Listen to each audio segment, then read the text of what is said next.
تحبي تولي بنت العشرين وانت عمرك 60، تبعي الفيديو نتاعي للآخر وتبعي وصفتي. هذه ضد التجاعيد وترهلة الوجه وتقلب وجهك قمر ضواي. تبعي الوصفة للآخر. ناخذوا صفار البيض، ناخذوا عظمة كيما هكا، نحو منها الأصفر، نصبوه في صحن.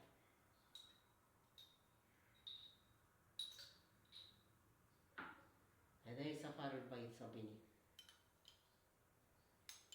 نزيدوه مغرفة كركم،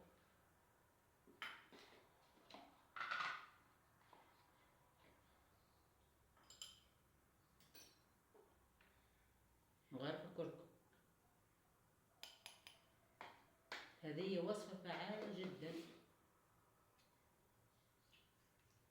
نخلطوه بالقدار.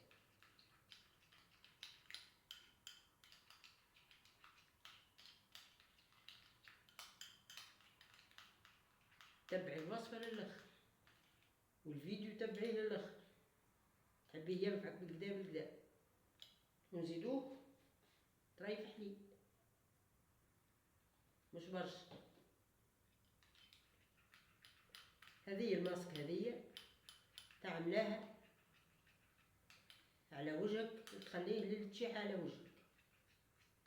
ونزيدك معلومة، ما تعمليهاش وانت تدوري، عاملاها واستلقي فوق الفرش باش ترجع التالي هكا وجهك ضر هكا تكي على الخدة وتقعد. هذه أقوى وصفة. تخليها حتى لين تشيح، وبعد تغسلي وجهك بشوي ما دافي وتدهنيه بلبس قارص.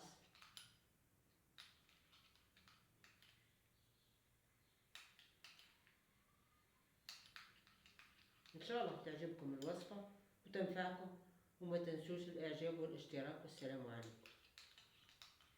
تابعوا الفيديو للآخر فضلا ليس أمرا. والسلام عليكم.